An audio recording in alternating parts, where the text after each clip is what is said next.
भारतीय कांग्रेस के नाम से संचालित हुआ?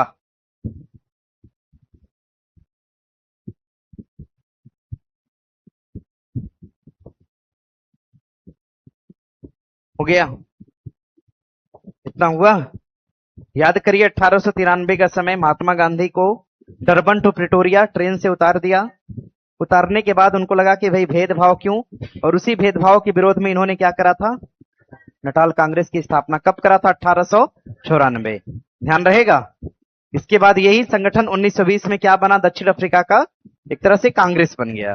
तो कोई दिक्कत तो नहीं ना इसमें? नटाल कांग्रेस बनाने वाले कौन थे? नस्ली भेदभाव को क्या करना था? खत्म करना था, और भारतीयों को एकजुट करना था। भारतीय समुदाय को एकजुट करना और नस्ली भेदभाव को खत्म करना इसका उद्देश्य था। बढ़िए आगे, इसमें आगे बढ़िएगा। देखिए अगला प्रश्न दिया है, निम्नलिखित में से कौन नेता दक्षिण अफ्रीका गया और गांधी जी को उनके उद्देश्य प्राप्त करने में मदद किया था? जवाहरलाल नेहरू, लाजपत राय, अरविंद घोष या गोपाल कृष्ण गोखले? कौन गया था? गोपाल कृष्ण गोखले। सवाल बनता है, महात्मा गांधी के गुरु कौन थे? गोपाल कृष्ण गोखले। अच्छा, भारत लौटने के उपरांत महात्मा गांधी किससे मिले? गोपाल कृष्ण गोखले। किसने कहा कि पहले भारत भ्रमण करो उसके बाद? गोपाल कृष्ण गोखले। कोई दिक्कत तो नहीं है ना? 3-4 प्रश्न। एक तो गांधी के गुरु गोपाल कृष्ण गोखले, 1905 बनारस अधिवेशन गोपाल कृष्ण गोखले, नरम दल के नेतृत्वकर्ता Gopal Krishna Gokhale, servant society of India Gopal Krishna Gokhale कहां से बनाया था? बनारस से। ध्यान दीजिएगा। और अफ्रीका में गांधी की सहायता के लिए कौन गया था? गोपाल कृष्ण गोखले। और महात्मा गांधी को भारत भ्रमण के लिए कौन कहा था? गोपाल कृष्ण गोखले ने कहा। बना लेंगे ना सब? चलिए, आप लोग को तो खाली गोखले बोलना है, सब हम ही बोलेंगे। गांधी जी ने किसकी सलाह पर भारत के लोगों को जानने के लिए ब्रिटेन में? बना लेंगे। ध्यान दीजिएगा, यहां से देखिए कुछ है ही नहीं। और आगे बढ़िएगा। देखिए प्रश्न दिया है, निम्नलिखित कथन पर विचार करिए। एक स्वस्थ शरीर का मतलब है ऐसा शरीर जो अपनी आत्मा के वशीभूत होता है और एक उपकरण की तरह सदैव इसकी सेवा के लिए तैयार रहता है। यह कथन किसका हो जाएगा? सुनिएगा, सरदार पटेल का कथन है, महात्मा गांधी का, या बेडन पावेल का कथन है? वही बताएगा। सुनिए अच्छे से पढ़िए। देखिए दिया है कि शरीर, एक स्वस्थ शरीर का मतलब होता है ऐसा शरीर जो अपनी आत्मा के वशीभूत होता है। शरीर और आत्मा की बात क्या सरदार पटेल करेंगे कभी? नहीं। चर्चिल वैसे भी ना करेगा, क्रूर था। बेडन पावेल नहीं। उत्तर क्या होगा? गांधी जी। बात ही ऐसे लिखा है कि महात्मा गांधी ना चाहते हुए उत्तर मारना पड़ जाएगा ना। फिलहाल बना लीजिएगा। अच्छा, महात्मा गांधी को अर्थनगर फकीर कहने वाला कौन था? विंस्टन चर्चिल था। ध्यान दीजिएगा, किसने कहा था? विंस्टन चर्चिल ने कहा था। इस बात को याद रखिएगा, बाकी के बारे में हम आगे चर्चा करेंगे। महात्मा गांधी के बारे में निम्नलिखित में से कौन सा कथन गलत है? 1942 में उन्होंने भारत छोड़ो आंदोलन चलाया था। बात तो सही है। अच्छा, यह सवाल बना था कि 1942 के भारत छोड़ो आंदोलन का प्रस्ताव कांग्रेस में किस अधिवेशन में पारित किया गया था? 42 तो ठीक है, लेकिन कहां पे अधिवेशन हुआ था? ये पूछा था। कोई बताए कहां पर? इलाहाबाद, मुंबई, कहां? लखनऊ? सब बोल दो, 8-10 नाम है। कहां पर? मुंबई। कहां? ध्यान दीजिएगा। सुनिए, उन्होंने वर्ष 1910 में चंपारण सत्याग्रह का नेतृत्व करा था। 10 में करा था। कब करा था? 1900। महात्मा गांधी का जन्म 1930 में। उन्होंने क्या किया था? दांडी मार्च का नेतृत्व करा था। यानी आप देख पाइएगा, गलत उत्तर कौन सा है? बी है। कितना आसान प्रश्न दिया है। ये तो हम जो पढ़ाते हैं वहां से है। देखिए, जन्म कब होता है? 1869। गुजरात में कहा? पोरबंदर। अफ्रीका पढ़ने के लिए गए 1888। अफ्रीका से वापस लौटे कब? 1893। कब लौटे? 1893। अब्दुल्ला के मुकदमे के लिए गए कब? अच्छा, 1891। अब्दुल्ला के मुकदमे के लिए कब गए? 1893। अब्दुल्ला के मुकदमे के लिए गए 1893। जन्म हुआ था 69। अफ्रीका गए, सॉरी, पढ़ने के लिए लंदन गए। लंदन से आए, अफ्रीका गए, भारत आए 1900। कितने साल बाद? प्रश्न बना यहां से कि महात्मा गांधी कितने वर्षों बाद भारत लौटे थे? महात्मा गांधी भारत लौटे तो सबसे पहले किससे मिले? गोपाल कृष्ण गोखले। इसके बाद इन्होंने क्या किया? एक साबरमती के अंदर आश्रम बनाया। कब? 1916-17 के दौरान। और आगे ध्यान दीजिएगा। अच्छा, इन्होंने साबरमती नाम से आश्रम की स्थापना करा था या किसी और नाम से? क्या? ध्यान दीजिएगा, जो इन्होंने आश्रम बनाया था उसका नाम दिया था सत्याग्रह आश्रम। क्या कहा था? हाँ, रेवोल्यूशन। और ऐसे करके इन्होंने क्रांतिकारी या सत्याग्रह आश्रम बनाया था। फिर आश्रम को उठा के कहां पे ले गए? साबरमती के तट पे। तब इसका नाम क्या पड़ा? कोई दिक्कत तो नहीं है ना? हाँ, याद रखिएगा। तो 1916 चंपारण सत्याग्रह कब? 1917। अच्छा, महात्मा गांधी की पहली सार्वजनिक उपस्थिति कहां पर? 1916। कहां पर? 1916 बीएचयू। कहां पर? बीएचयू में। आगे 1917 के बाद ध्यान दीजिएगा 1918 क्या? खेड़ा या अहमदाबाद? अहमदाबाद। क्या होगा? सवाल बना है, आगे क्रोनोलॉजी में सेट करना होगा। तो चंपारण के बाद क्या है? अहमदाबाद। चंपारण के बाद अहमदाबाद, के बाद खेड़ा, अहमदाबाद के बाद खेड़ा। खेड़ा सत्याग्रह भी कब? 1918। अच्छा, किसानों का पहला आंदोलन कौन सा? चंपारण। और मजदूरों का आंदोलन पहला? पहली बार गांधी ने मजदूरों के साथ भूख हड़ताल करा था 1900। और पहला प्रत्यक्ष किसान आंदोलन खेड़ा। खेड़ा आंदोलन किस राज्य में हुआ था? गुजरात। ध्यान दीजिएगा। अब खेड़ा के बाद 1919 में एक और आंदोलन था जिसका नाम था खिलाफत। क्या नाम था? गांधी जी ने खिलाफत का सपोर्ट इसीलिए करा था, कल को अगर महात्मा गांधी भारतीयों के लिए कोई आंदोलन चलाए तो मुसलमान इसमें सहभागी थे, यानी सपोर्ट करे। ध्यान दीजिएगा, रूलेट एक्ट आया और रूलेट एक्ट के विरोध में इन्होंने क्या करा? सत्याग्रह सभा का आयोजन किया। तो सवाल पूछता है कि जो सत्याग्रह सभा है ये महात्मा गांधी का सबसे बड़ा राष्ट्रव्यापी सत्याग्रह था जिसको हम बोलते हैं रूलेट सत्याग्रह। क्या नाम देते हैं? हाँ, सवाल पूछेगा महात्मा गांधी का भारत में पहला राष्ट्रव्यापी आंदोलन कौन सा? रूलेट सत्याग्रह। कौन सा था? रूलेट सत्याग्रह था। रूलेट सत्याग्रह के उपरांत जलियांवाला बाग हत्याकांड हो गया। इसके बाद गांधी ने सन 1920 में आंदोलन चलाया, कौन सा? असहयोग। और असहयोग रद्द हो गया कब? 1922। और कितने साल की सजा? 6 साल। और गांधी जी को सजा कब हुई थी? 1921 या 22 में? क्वेश्चन था ना? सजा कब हुई थी? 1900 कितने साल की सजा? 6 साल। लेकिन स्वास्थ्य कारणों से रिहा हो गए। कब रिहा हो गए? 1924। और बेलगांव अधिवेशन में जाके अध्यक्ष बने। ध्यान दीजिएगा, बेलगांव अधिवेशन में अध्यक्ष बने तो महात्मा गांधी ने कहा कि जो CR दास ने पार्टी छोड़ दिया है उनका कांग्रेस में रहना बड़ा ही जरूरी था। CR दास से मतभेद कांग्रेस का अंत साबित हो सकता है, इन्होंने स्टेटमेंट दिया। और CR दास की हालांकि आगे चल के 1925 में क्या हो गई? मृत्यु हो गई। और उसके बाद स्वराज पार्टी बंद हो गई। तो CR दास ने कांग्रेस छोड़ा 22 में, लेकिन गांधी इसके समर्थन में नहीं थे कि वो छोड़कर जाएं। 1924 में बेलगांव के अंदर अधिवेशन होता है। और ध्यान दीजिएगा, अधिवेशन के उपरांत महात्मा गांधी फिर नहीं दिखे। अगला ये कब दिखे? 1930 के अंदर। नमक कर का विरोध किया इन्होंने और खुद से नमक उगाया। कहां पर उगाया? गुजरात के अंदर। ध्यान दीजिएगा, गुजरात में नमक कर का विरोध करने के संबंध में दांडी यात्रा का आयोजन किया। दांडी यात्रा कै दिन चली थी? 24 दिन। और 12 मार्च 1930 से लेकर 6 अप्रैल 1930। और इन्होंने सुबह के समय खुद से नमक उगाया और नमक कानून का विरोध किया। और नमक कानून के विरोध के उपरांत एक आंदोलन चलाया गया 1930 में जिसका नाम क्या है? सविनय अवज्ञा आंदोलन। महिलाओं ने इसमें बढ़ चढ़कर भाग लिया। इस आंदोलन को रद्द करने के लिए सम्मेलन बुलाया गया जिसको हम कहते हैं गोलमेज सम्मेलन। 30, 31 और 32 एक समझौता करा गया और उसमें कहा गया कि आप सविनय अवज्ञा को रद्द करिए। समझौते का नाम क्या था? गांधी इरविन समझौता। समझौता के उपरांत महात्मा गांधी सेकेंड गोलमेज सम्मेलन में भाग लिए, परंतु वहां से खाली हाथ वापस लौटे। तो दोबारा से उन्होंने सविनय अवज्ञा को क्या कर दिया? शुरू। और सविनय अवज्ञा को फाइनली समाप्त कब किया? 1934 में किया। आगे अंबेडकर और गांधी के बीच पूना समझौता 1932 में 24 सितंबर 1932 के अंतर्गत होता है। आगे चल के 1942 में इन्होंने भारत छोड़ो आंदोलन का आह्वान किया। और ये आह्वान कहां से करा गया था? ग्वालियर टैंक वर्धा महाराष्ट्र से। और 1948 में महात्मा गांधी की मृत्यु हो जाती है। ये रही इनकी पूरी जीवनी। अब आराम से अगर आपको इतना पता है ना तो सेट कर लेंगे आप ऊपर नीचे क्या किसको रखना है। बताइए, खेड़ा पहले है कि अहमदाबाद है? कौन सा? और गांधी जी को जेल 1921 में कि 22 में? ये भी पूछा है। और पूछा था कि गांधी का पहला भारत में पहला किसान आंदोलन कौन सा? चंपारण। पहला प्रत्यक्ष किसान कौन सा? प्रत्यक्ष किसान कौन सा? खेड़ा। और गांधी का भारत में पहला राष्ट्रव्यापी सत्याग्रह कौन था? रूलेट था। कौन था? और कब चलाया गया था? 1900 बना लेंगे।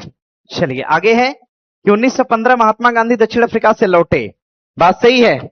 कितने वर्ष बाद लौटे? कितने साल बाद? 21 साल बाद। 1944 द्वितीय विश्व युद्ध में ब्रिटिश युद्ध के प्रयासों के लिए भारतीय सहयोग प्राप्त करने के लिए ब्रिटिश सरकार द्वारा क्रिप्स मिशन को भारत भेजा गया। बात सही है क्या? भाई कृष्ण मिशन की बात करेगा तो सन क्या होगा? 1942।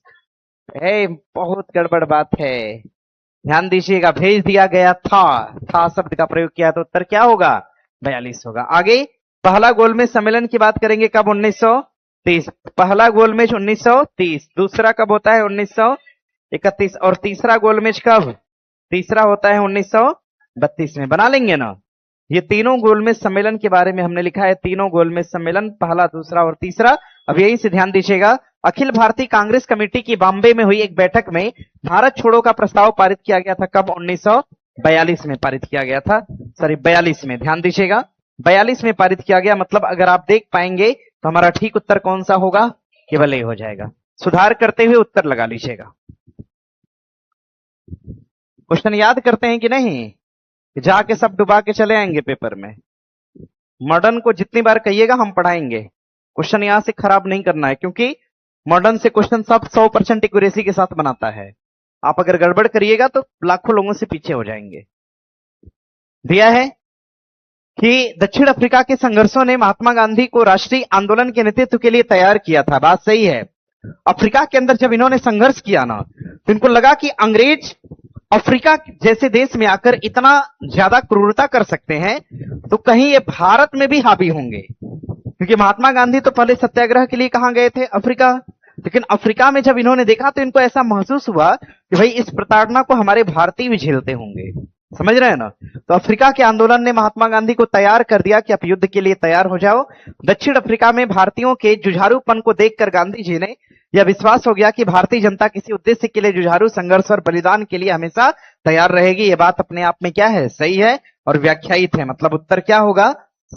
एक सेकंड, ए हो जाएगा। इसका सही उत्तर क्या होगा? ए हो जाएगा। भारतीयों के जुझारूपन को देखते हुए महात्मा गांधी, और सुनिए, अच्छा, बिहार के लोगों ने गांधी पर विश्वास क्यों किया था? पूछा है।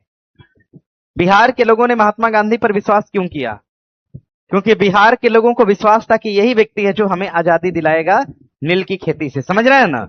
डायरेक्ट एग्जाम में आया है कि बिहार में महात्मा गांधी को आंदोलन के लिए आह्वान किया गया था। इसके पीछे कारण क्या था? क्योंकि लोगों का विश्वास था कि महात्मा गांधी हमें इससे निजात दिला सकते हैं। क्लियर है?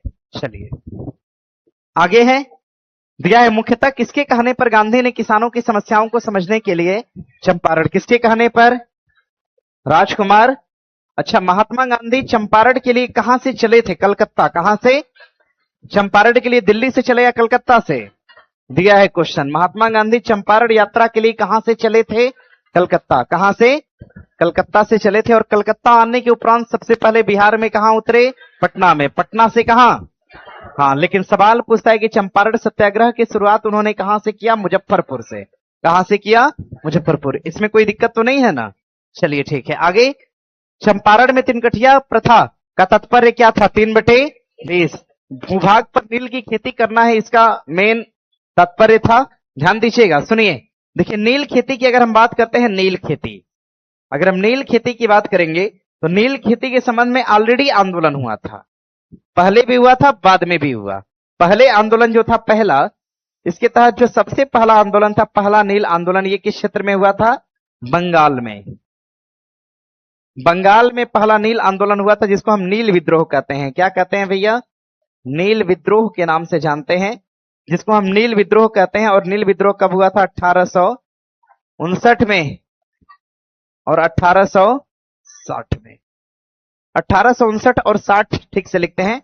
1859 और 1860 का टाइम था, नील विद्रोह हुआ। और ध्यान दीजिएगा, इस नील विद्रोह के उपरांत अगर आप देख पाएंगे, बंगाल में एक प्रथा थी, प्रथा का नाम था ददनी प्रथा। कौन सी प्रथा? ददनी प्रथा। जैसे अगर आप कहेंगे बिहार के क्षेत्र में भी नील आंदोलन हुआ था, और बिहार के क्षेत्र में विद्रोह हुआ, किस नाम से हुआ था? चंपारण सत्याग्रह के नाम से। चंपारण सत्याग्रह के नाम से विद्रोह हुआ। और यहां पर किस प्रथा का विरोध करा गया था? तीनकठिया प्रथा। कौन सी थी? जैसे बिहार में तीनकठिया प्रथा थी, इसी तरह से यहां पर प्रथा का नाम क्या था? ददनी प्रथा। ददनी प्रथा के तहत परेशान किया जा रहा था, टैक्स लिया जा रहा था, परंतु यहां पर आंदोलन किया गांधी ने। और ध्यान दीजिएगा, और सॉरी, गांधी बोल रहे हैं, यहां के लोगों ने आंदोलन किया और आंदोलन से निजात पाए। अब यहीं से एक सवाल बनता है कि नील विद्रोह जो बंगाल के अंदर हुआ था, इसका वर्णन या इसका उल्लेख कहां पर मिलता है? ध्यान दीजिएगा, इसका उल्लेख कहां पर मिलता है? नील दर्पण में। कहां पर? नील दर्पण में इसका उल्लेख मिलता है, जिसको लिखने वाले कौन है? दीनबंधु मिश्रा। तीनकठिया प्रथा से महात्मा गांधी ने निजात दिलाया, और निजात दिलाने के उपरांत एक संगठन की स्थापना हुई। एक संगठन बना जिसको हम बोलते हैं चंपारण कृषि समिति, जिसको चंपारण कृषि समिति के नाम से जाना गया। और चंपारण कृषि समिति की स्थापना, देखिए प्रस्ताव लाया गया कब? 1917 प्रस्ताव, लेकिन बना कब था? 1918 में पूर्णतः बन गया ये। ध्यान दीजिएगा, तो चंपारण एग्रीगेरियन कमेटी के नाम से भी इसको जानते हैं। प्रस्ताव 17, बना था 1918। नील की खेती से निजात दिलाया, और अंततः गांधी का ये आंदोलन क्या हुआ? तो सफल हुआ। आगे प्रश्न है कि बगान मालिकों के साथ समझौते के तौर पर गांधी जी ने, ये बिहार की बात है, यानी कितने पर? 25%। ध्यान दीजिएगा, 25% राशि लौटाने पर यह सहमति प्रकट की गई। और आगे प्रश्न दिया है, निम्नलिखित में से कौन सा एक चंपारण सत्याग्रह का अति महत्वपूर्ण पहलू है? राष्ट्रीय आंदोलन में अखिल भारतीय स्तर पर अधिवक्ताओं, विद्यार्थियों और महिलाओं की सक्रिय सहभागिता थी। सही है क्या? राष्ट्रीय आंदोलन में भारत के दलित आदिवासी समुदायों की सक्रिय भागीदारी थी। सबसे महत्वपूर्ण ढूंढना है, भारत के राष्ट्रीय आंदोलन में किसानों का असंतोष सम्मिलित था। भाई असंतोष इतना ज्यादा सम्मिलित था कि सफल हुआ। ध्यान दीजिएगा, समर्थन तो 1857 की क्रांति में भी मिला था, लेकिन सफल हुआ नहीं। लोग प्रताड़ित थे, लेकिन अलग अलग ढंग से प्रताड़ित थे, अलग अलग तरीके से प्रताड़ित थे। अगर सभी लोगों का मुद्दा एक होता तो शायद उसी समय आजादी मिल गई होती। बना लीजिएगा। दिया है, खेड़ा गुजरात में पटीदार किसानों ने अंग्रेजों के निम्नलिखित में से किस मांग के विरुद्ध अहिंसक अभियान चलाया था? श्रम की दर निम्न थी, या भूमि अधिक लंबे समय तक काम करने के लिए ले लिया था, या भूमि का उच्च राजस्व? भूमि का उच्च राजस्व। ध्यान दीजिएगा, हम बात करेंगे खेड़ा सत्याग्रह, नोट करिएगा। खेड़ा सत्याग्रह, अच्छा खेड़ा मत लिखिएगा, लिख लिए क्या? लिखिएगा 1918 ऐसे, और एक तरफ लिख लीजिएगा अहमदाबाद आंदोलन।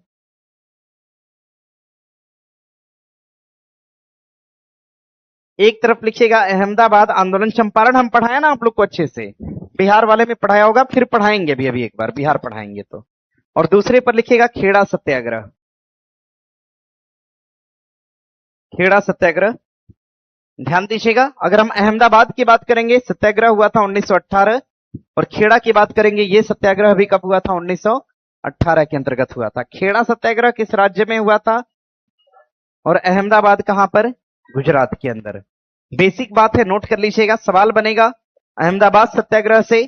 ध्यान दीजिएगा, मजदूरों के साथ गांधी ने पहली बार भूख हड़ताल किया। मजदूरों के साथ गांधी के भूख हड़ताल, इसके बारे में पढ़ाएंगे डिटेल्ड। और ध्यान दीजिएगा, खेड़ा सत्याग्रह में गांधी का, छात्र नाराज होता है, कहता है गांधी जी लिखिए, तो लिख लीजिएगा गांधी जी का भारत में पहला प्रत्यक्ष किसान आंदोलन।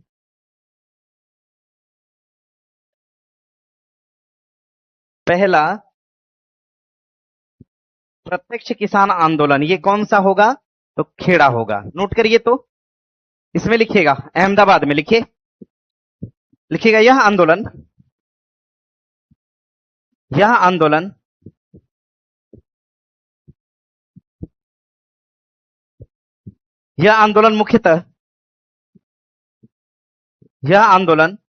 मुख्यतः मजदूरों के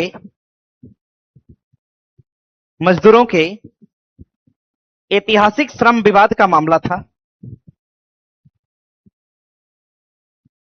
जो कि प्लेग बोनस को रद्द किए जाने पर,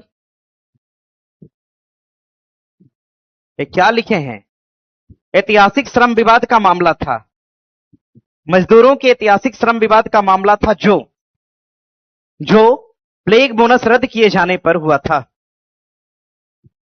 ऐतिहासिक श्रम, प्लेग बोनस लिखने में क्या परेशानी है? मजदूरों के ऐतिहासिक श्रम विवाद का मामला था, जो 2-3 बार बुलवाओगे ना, देखो 2-3 तो बुला जाएगा हमसे।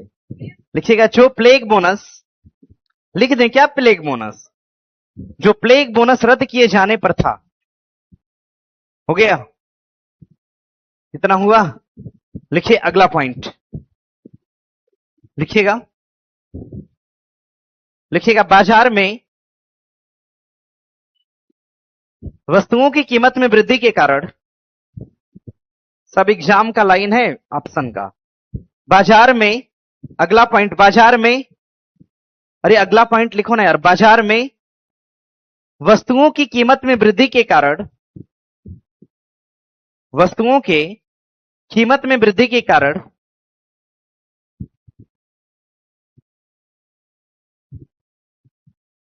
श्रमिकों ने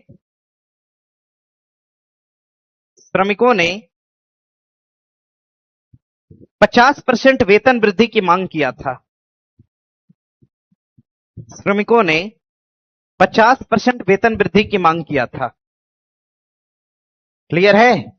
देखिए, हमने आपसे यही कहा, हमने कहा कि आंदोलन किसका था? मजदूर का था ना, मजदूर का। आपको पता है कि प्लेग फैला था ना, प्लेग, और प्लेग के कारण मजदूरों को बोनस के रूप में कुछ राशि मिलती थी, बोनस, बोनस मिलता था। जैसे ही प्लेग खत्म हुआ, ध्यान दीजिएगा, जैसे ही प्लेग खत्म हुआ, बाजार की महंगाई क्या हो गई? बढ़ गई। यानी बाजार की जो मुद्रास्फीति की दर थी, मुद्रास्फीति, बाजार में मुद्रास्फीति कम हो गई या ज्यादा हो गई? ज्यादा। यह सवाल बना था एग्जाम में। 1918 में प्लेग के खात्मे के बाद उस समय बाजार की मुद्रास्फीति में क्या परिवर्तन हुआ? तो मुद्रास्फीति क्या हो गई? ज्यादा। जब मुद्रास्फीति बढ़ी तो वस्तुएं क्या हो गई? महंगी। अब महंगी वस्तुओं को खरीदने के लिए मजदूरों ने कहा कि बोनस एकदम खत्म मत करिए, हमारा मानना है कि आप हमें कितना बोनस दे दीजिए? 50%। 50%। लेकिन कंपनी का कहना था, कंपनी का कहना था कि आप लोगों ने इतना आंदोलन किया तो हम आपको बोनस कितना देंगे? 20%। लेकिन इनके बीच में मध्यस्थता करा किसने? महात्मा गांधी ने। और कंपनी कितने बोनस पे तैयार हो गई? तो 35% बोनस पर राजी हो गई। कहने का मतलब यही था, कंपनी 35% बोनस पर राजी हो गई। कहा कि 35% बोनस, फाइनली महात्मा गांधी की इन्वॉल्व होने के बाद 35% बोनस देने पर कंपनी राजी हो गई। ध्यान दीजिएगा, कंपनी 35% बोनस देने पर राजी हो गई। हो गया? इतना हुआ? इसमें नोट कर लीजिएगा। लिखिए अगला पॉइंट, लिखिएगा, महात्मा गांधी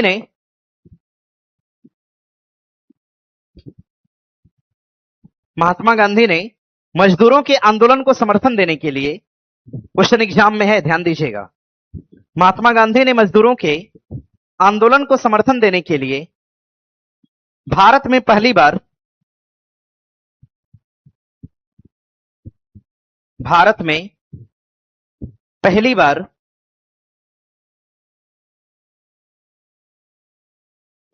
बार भूख हड़ताल किया था। भारत में पहली बार भूख हड़ताल किया था। हो गया? भारत में पहली बार भूख हड़ताल किया था। इतना हो गया? इसमें आगे एक बात और नोट कर लीजिएगा। लिखिए, लिखिएगा, लिखिए, इसका परिणाम, इसका परिणाम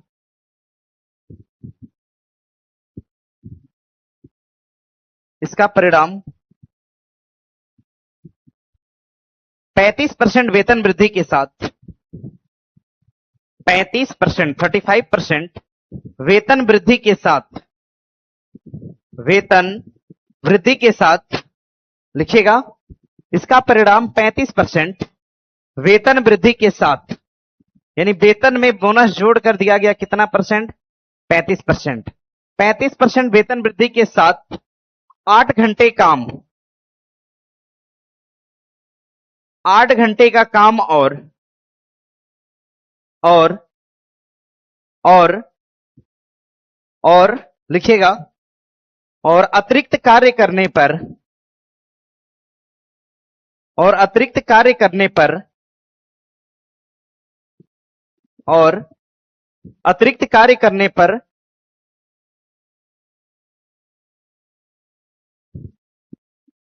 अतिरिक्त कार्य करने पर, लिखिएगा, अधिक मजदूरी प्रदान करना, अतिरिक्त कार्य करने पर अधिक मजदूरी प्रदान करना। हो गया? इतना हुआ? कोई दिक्कत तो नहीं है ना? ध्यान दीजिएगा। बस इसमें देखिए एग्जाम में प्रश्न ज्यादा नहीं बना है। आईएएस ने पूछा है 2 बार। एक तो ये पूछा है कि मांग कितना करा था और कितना मिला, स्टेटमेंट में था तो आपको पता है कि मांग किया कितना था और कितना मिला। मांगा कितना था, कितना मांगा 50, मिला कितना, देना कितना चाहते थे 20%, लेकिन अंततः राजी किस पर हुए 35। और इसमें एक सूती मिल थी जो किसके नेतृत्व में चलाई जा रही थी, अंबालाल साराभाई। अंबालाल साराभाई, ध्यान दीजिएगा। कहते हैं कि अंबालाल साराभाई के ना इंटरनली संबंध थे महात्मा गांधी से, इसीलिए बात को मनवाने में ज्यादा सुलभता हुई। समझ रहे हैं ना? तो सवाल कभी कभी देता है कि किसके प्रयासों से या किसके सहयोग से ये अहमदाबाद मजदूरों को 35% बोनस को जारी किया गया, तो अंबालाल साराभाई के सहयोग से लिखना होगा। लिखिए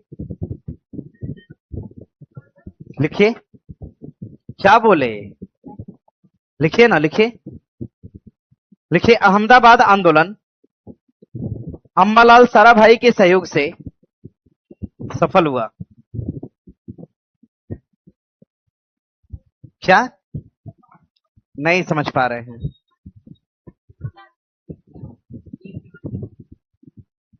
फिर से? अच्छा एक सेकेंड, अच्छा इसमें नोट करिए, हम बता रहे हैं। क्या बोल दिए, फिर से बोलो। नोट करिए इसमें, हाँ नोट करिए। लिखिएगा, क्या लिखे हैं बताइए, हम थोड़ा सा चेंज करके लिखवाते हैं। अहमदाबाद आंदोलन लिखिएगा। मिल मालिक लिखे हैं, क्या लिखे हैं?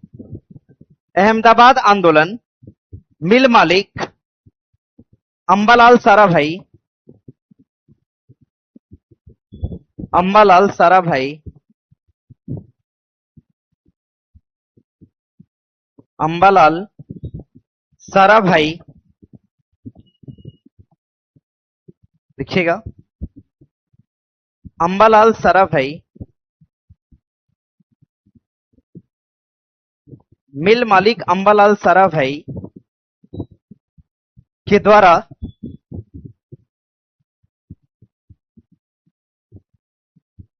हो गया, के द्वारा उत्पन्न हुआ तथा, लिखिए अब सही जा रहा है, उत्पन्न हुआ तथा तथा तथा तथा लिखिएगा, तथा तथा अनुसुईया साराभाई, तथा अनुसुईया साराभाई, अनुसुईया साराभाई द्वारा इस आंदोलन की पैरवी करी गई। अब तो क्लियर हो गया ना? ठीक है। अनुसुईया साराभाई द्वारा इस आंदोलन की पैरवी करी गई, इसको बना लीजिएगा। अनुसुईया साराभाई द्वारा इस आंदोलन की पैरवी करी गई। क्लियर हुआ? अब चलिए अब आगे आइएगा। देखिए खेड़ा वाले में बस यही है। हाँ, खेड़ा का जो सत्याग्रह था ये किसके लिए था?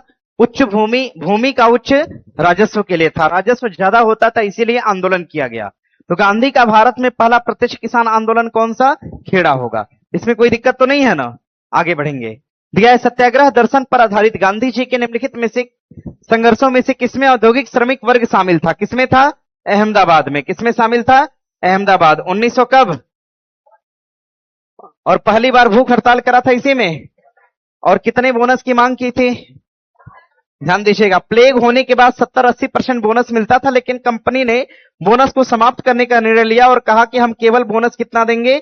20%। मांग किया कितना चाहिए? 50%। मंजूरी मिला कितने पर? बना लीजिएगा। और आगे है निम्नलिखित को कालानुक्रम में व्यवस्थित करिए। खेड़ा सत्याग्रह कब? 1918। ऋण सत्याग्रह कब? 1919। अहमदाबाद सत्याग्रह की बात करेंगे, ये भी 1918। चंपारण पूछेगा 1917। कॉमन सा सवाल है, एग्जाम में फिर भी आता है। उत्तर क्या लगाए हैं? सी हो जाएगा। 4, 2, 1 और 3। आगे निम्न किसान आंदोलन और उनके प्रारंभ होने की तिथि को लगाइए। तो बारदोली सत्याग्रह कब हुआ था? 1928। और बारदोली सत्याग्रह सरदार वल्लभ भाई पटेल, और इनको सरदार की उपाधि दिया गया था किसके द्वारा? यहां की महिलाओं द्वारा। याद रखिएगा। खेड़ा किसान सत्याग्रह की बात करते हैं 18 और अगर चंपारण की बात करेंगे 1917, मोपाला की बात करेंगे 1921। एक प्रकार का किसान आंदोलन था और कहां पे चला था? केरल में। केरल में मोपाला विद्रोह, आप ध्यान में रखिएगा। तो देखिए उत्तर क्या हो जाएगा? 3 हो जाएगा। 3 3 के बाद 3 के बाद 2, मतलब उत्तर क्या है? आगे है कि कौन सा दिन रोलेट एक्ट के हिंसक विरोध के दिवस के रूप में मनाया जाता है? रोलेट एक्ट का हिंसक दिवस कब? 6 अप्रैल। कब का दिन है? 6 अप्रैल। इसको हम रोलेट दिवस के रूप में भी मनाते हैं 6 अप्रैल को। 6 अप्रैल को, 6 अप्रैल का जो समय है, हाँ 1919, इसको हम अहिंसक विरोध दिवस, अहिंसक विरोध दिवस के रूप में मनाते हैं। इसके लिए हम कुछ लिखवाएंगे थोड़ा सा, ध्यान दीजिएगा। जो रोलेट अधिनियम था, ये जो रोलेट एक्ट था, रोलेट एक्ट, रोलेट एक्ट ध्यान दीजिएगा, 6 अप्रैल 1930। अध्यक्षता करने वाले सर सिडनी रॉलेट। ओ 30 कहीं लिखा गया? 1919। Sir Sydney Rowlatt, sir Sydney Rowlatt की अध्यक्षता में यह लाया गया और इसका विरोध हुआ। इसका क्या हुआ? विरोध हुआ। विरोध होने का कारण था, लोगों ने कहा कि यह किस प्रकार का कानून है? काला कानून है। और काला कानून है, इसमें कोई अपील होती है? बिना अपील, बिना वकील और बिना दलील। बिना अपील, बिना वकील और बिना दलील का कानून है।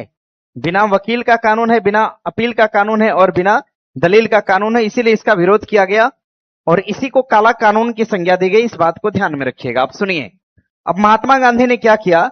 रोलेट एक्ट का विरोध किया और विरोध करने के संबंध में ध्यान दीजिएगा एक सभा बनाया, जिसको हम ध्यान दीजिएगा सत्याग्रह सभा के नाम से जानते हैं। सत्याग्रह सभा के नाम से जानते हैं। और इन्होंने सत्याग्रह सभा के माध्यम से रोलेट सत्याग्रह किया था। रोलेट सत्याग्रह कब किया था? 1919 में। यहां से एक सवाल बना है, यहां से आरओ के मेंस ने पूछा है इसको। सवाल ये बना है, गांधी का भारत में पहला क्या राष्ट्रव्यापी आंदोलन? गांधी का भारत में पहला राष्ट्रव्यापी आंदोलन, पूरे राष्ट्र भर से समर्थन मिला था। अभी तो चंपारण मतलब बिहार, खेड़ा मतलब गुजरात, अहमदाबाद मतलब कहां? गुजरात। स्थानीय लोगों ने समर्थन दिया, लेकिन जब रोलेट का विरोध किया उन्होंने, पूरे भारत भर से समर्थन प्राप्त हुआ था। इसीलिए कहते हैं कि महात्मा गांधी का भारत में पूर्णतः समर्थन वाला सत्याग्रह कौन सा था? रोलेट सत्याग्रह। और इसी सत्याग्रह के एवज में कुछ लोग जलियांवाला बाग में सभा कर रहे थे और इसी पर गोली चला दिया। कौन? जनरल डायर ने। चलिए फिलहाल देख लीजिएगा और बढ़ेंगे आगे। दिया है, महात्मा मोहनदास करमचंद गांधी को पलवल रेलवे स्टेशन से किस दिन गिरफ्तार किया गया, जब वे रोलेट सत्याग्रह का विरोध कर रहे थे? गिरफ्तार कब करा गया? अच्छा ये बताइए, 18 तो होगा नहीं। इतना सटीक उत्तर आपको मिल गया कि आप उत्तर लगा सकते हैं। हम तो कहते हैं इधर झुटे बदला, यहां बदलता है ना, बदलाव ही गलत हो गया है। चलिए आगे। हाँ ये सवाल बना है कि किस जगह से गिरफ्तार करा गया था, तो बना लेंगे ना, पलवल से। आगे है कि रोलेट एक्ट 1919 में निम्नलिखित में से किसे शामिल किया गया था? भारतीय वस्तुओं पर प्रतिबंध, सुनवाई के बिना अनिश्चितकाल हिरासत और प्रेस की सेंसरशिप। यही है, ध्यान दीजिए यही होगा। भारतीयों पर खुली गोलीबारी और लड़ने, ऐसा नहीं था। आगे बढ़िएगा। आगे प्रश्न है कि रोलेट कानून असहयोग आंदोलन के अंतर्गत लागू हुआ, जो भारतीय आंदोलनों में भाग लेते और उनके विरुद्ध कार्यवाही करने के लिए डिजाइन किया गया था। रोलेट कानून असहयोग आंदोलन के अंतर्गत लागू हुआ था। असहयोग में लोग इकट्ठा हुए इसलिए रोलेट लागू हुआ था। हाँ या ना? गलत हो जाएगा, ध्यान दीजिएगा।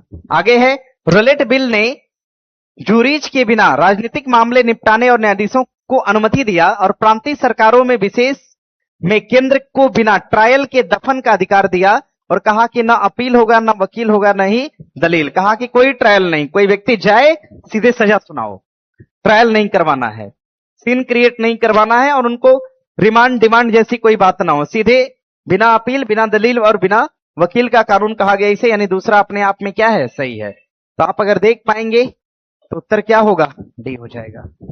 दिया है, असहयोग के अंतर्गत, असहयोग के अंतर्गत नहीं इसको शुरू करा गया था, इस बात को ध्यान दीजिएगा। हाँ, इसके बाद भले असहयोग शुरू हुआ था। जलियांवाला बाग हत्याकांड 13 अप्रैल 1919 के उत्तर प्रभाव के रूप में निम्नलिखित में से कौन सी घटना हुई? मिल मालिकों और मजदूरों के बीच विवाद को निपटाने के लिए भूख हड़ताल। ये तो गलत है भैया, ये तो अहमदाबाद है। ये तो हो जाएगा आपका अहमदाबाद। अहमदाबाद की घटना मतलब कब? 1918।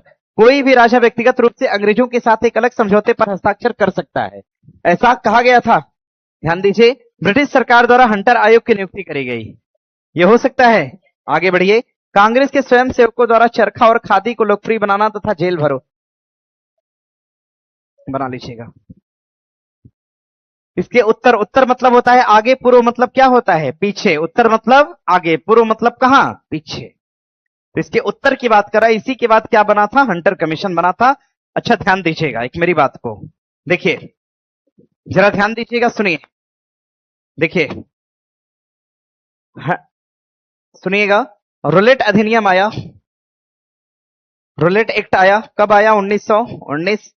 कब आया था? कब? 6 या 10? कब आया था? 6 तारीख को आया।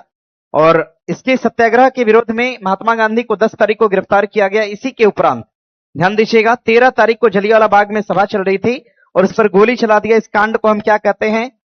जलियांवाला बाग हत्याकांड का नाम देते हैं। ये घटना कब की है? 13 तारीख की। कब की है? 13 अप्रैल की घटना है। 10 को गांधी जी गिरफ्तार हुए। 13 अप्रैल 1919 की घटना है ये। और इस घटना के उपरांत ध्यान दीजिएगा, जांच कमीशन के तौर पे किसका गठन किया गया था? हंटर आयोग का। किसका गठन किया गया? हंटर टाइप का आयोग भारत में 2 बार। एक तो शिक्षा के लिए आया था, याद करिए, रिपन के समय, और दूसरा किसकी जांच के लिए आया था? जलियांवाला बाग। और इसकी जांच के लिए भारत की तरफ से भी कोई कमीशन था क्या? भारतीयों ने कौन सा? तहकीकात। क्या बनाया था? तहकीकात कमीशन बनाया था। भारतीयों ने एक कमीशन बनाया था जिसको हम तहकीकात के नाम से जानते हैं।